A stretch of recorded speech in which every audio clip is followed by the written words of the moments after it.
நம் ஆண்டவர் இயேசு கிறிஸ்துவின் நாமத்தினால் மகிழ்ச்சியும் சமாதானமும் நம் அனைவரோடும் இருப்பதாக.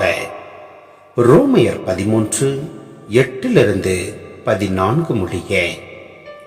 நீங்கள் யாருக்கும் எதிலும் கடன்படாதீர்கள். ஒருவருக்கொருவர் அன்பு செலுத்துவதே நீங்கள் செலுத்த வேண்டிய ஒரே கடனாய் இருக்கட்டும். பிறரிடத்தில் அன்பு கூறுபவர் திருச்சட்டத்தை நிறைவேற்றுபவர் ஆவார்.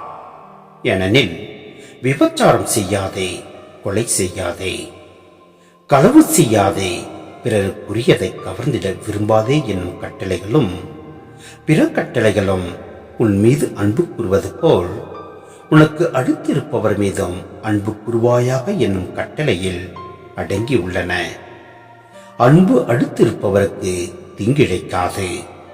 ஆகவே அன்பே திருச்சட்டத்தின் நிறைவு. இறுதி காலம் இதுவே என அறிந்து கொள்ளுங்கள்.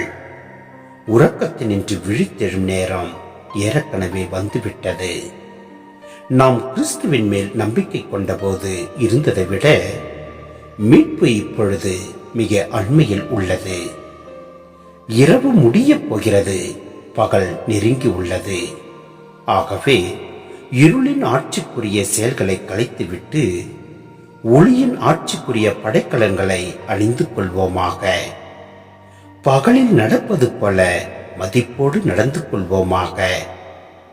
களியாட்டம், குடிவெறி, ஊடா ஒழுக்கம், காமவெறி, சண்டை சச்சரவு ஆகியவற்றை தவிர்ப்போமாக. தீய இச்சைகளை தூண்டும் ஊனியல்பின் நாட்டங்களுக்கு இடம் கொடுக்க வேண்டாம். இயேசு கிறிஸ்துவை அணிந்து கொள்ளுங்கள். சிந்தனை: நாம் மனித முழுமையை நோக்கி பயணம் செய்கின்றவர்கள். நாம் வாழும் இந்த உலகமும் நமக்கு தரப்பட்டுள்ள நேரமும் நிலையானவை அல்ல. இயேசு கிறிஸ்துவை அணிந்து கொண்டு ஒளியின் ஆட்சிக்குள் போகும் நேரத்தை நாம் எட்டிவிட்டோம். எனவே நம்மில் தீமையை ஒட்டுமொத்தமாக தவிர்த்து விழிப்புடன் வாழ அழைக்கப்படுகின்றோம்.